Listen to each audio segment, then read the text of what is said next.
ce qu'on peut dire actuellement, c'est que tu estimes que, d'une part, toi, tu n'es pas écouté, entendu. En plus, la population, ses besoins ne sont pas écoutés. Alors, est-ce que tu as des propositions, justement, dans le cadre de ta campagne, pour améliorer la démocratie locale, la formation citoyenne? Voilà. Qu'est-ce que tu proposes pour améliorer les choses? C'est le premier point de ma campagne. Le premier point de ma campagne, j'ai constaté depuis que je suis au conseil municipal que les gens, les Castelnoviens, ne sont pas informés.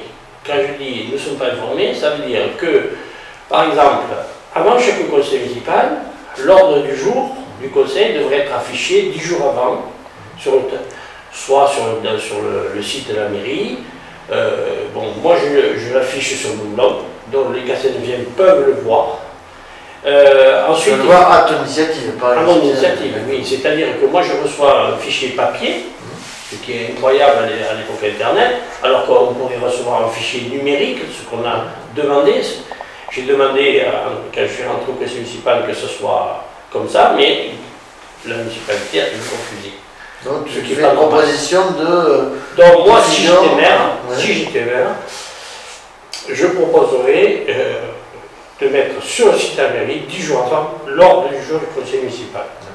Ensuite, il faut que le compte rendu de ce conseil municipal soit affiché aussi.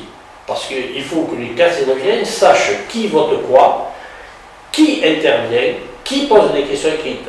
Ce qui n'est jamais rapporté dans le compte rendu que fait Midi Libre, ce qui est anormal. Alors que je pose 2 questions écrites à chaque conseil, ces questions écrites me sont posées par les Castelnoviens, elles ne sont jamais reportées dans le conseil municipal. Dans le compte rendu, sur le Castelnovien, on voit qu'il y a des procès-verbaux du conseil municipal.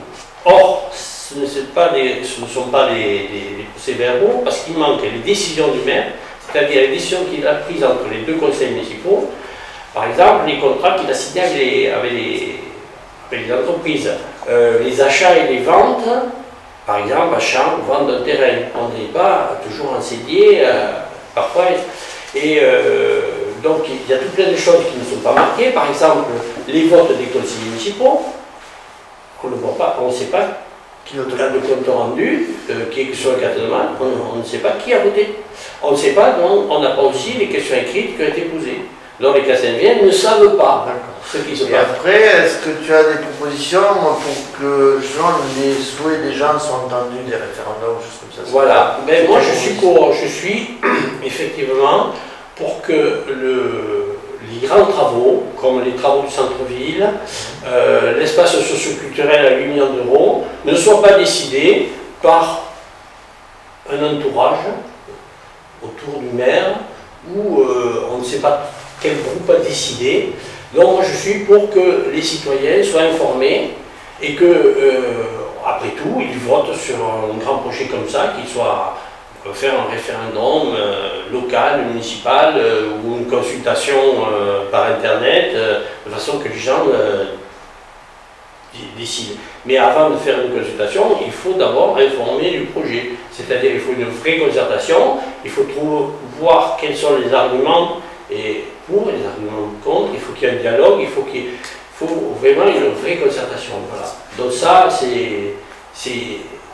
je m'oppose à cette façon de diriger la commune qui consiste à diriger du haut vers le bas. Je voudrais surtout que la base soit consultée et écoutée, ce qui n'est pas le cas aujourd'hui.